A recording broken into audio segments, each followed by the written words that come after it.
Rem blong di jalan curam. Kisah mendebarkan dan pelajaran. Berharga sinar mentari sore. Menerobos celah pepohonan ketika Dimas, seorang pengemudi berusia 30-an, melajukan mobil matiknya menuruni Jalan Seribu, sebuah jalur pegunungan yang terkenal dengan turunan curam dan kelokan tajamnya. Ia baru saja pulang dari liburan singkat di kawasan puncak, dan perjalanannya berjalan lancar. Hingga suara aneh terdengar saat ia menekan pedal rem. Awalnya ia mengira hanya kebetulan, tapi ketika turunan semakin tajam dan ia kembali menginjak rem, pedal terasa kosong, rem blong. Detik-detik menegangkan Dimas panik sejenak. Mobil terus meluncur dengan kecepatan yang meningkat. Namun, naluri dan sedikit pengetahuan tentang teknik mengemudi membuatnya berpikir cepat. 1. Turunkan transmisi ke posisi L atau 2. Dimas segera memindahkan tuas transmisi dari D ke 2, lalu ke L untuk memaksimalkan efek engine brake. Dalam mobil Matiz, posisi ini memaksa mesin tetap di gigi rendah, sehingga putaran mesin membantu memperlambat kendaraan. Mesin menderu keras, tapi kecepatan mulai sedikit melambat. 2. Hindari menginjak gas dan gunakan jalan. Untuk membantu ia menghindari menekan gas sepenuhnya. Melihat ke depan, Dimas mencari tempat aman. Area berkerikil di bahu jalan. Ia mengarahkan mobil perlahan ke sisi itu, memanfaatkan hambatan permukaan kasar untuk menambah gesekan. 3. Gunakan rem tangan dengan hati-hati terakhir. Dengan kecepatan yang sudah jauh berkurang, ia menarik tuas rem tangan sedikit demi sedikit. Tarikan mendadak bisa membuat ban terkunci. Jadi, ia melakukannya perlahan. Mobil pun akhirnya berhenti di antara dua kelokan.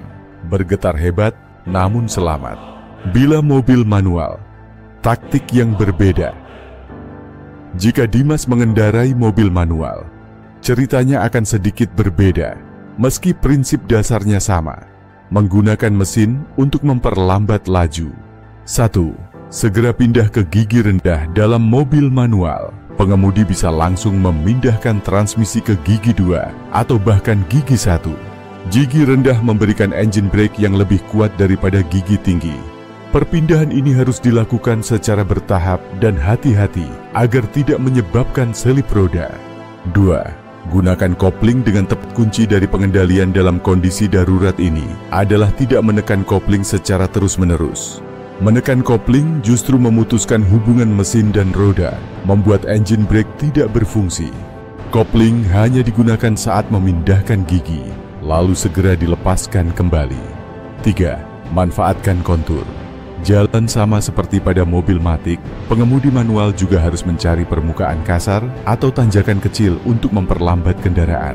Mengarahkan mobil ke semak, pagar tanah, atau sisi jalan dengan kerikil bisa jadi penyelamat. Penutup, pengetahuan bisa menyelamatkan nyawa. Pengalaman. Dimas adalah pengingat bahwa kemampuan mengendalikan kendaraan bukan hanya soal bisa mengemudi, tapi juga soal kesiapan menghadapi kondisi darurat.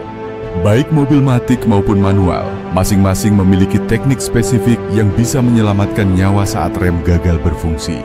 Selalu pastikan sistem rem dalam kondisi prima, dan pahami bagaimana menggunakan engine brake sesuai tipe kendaraan.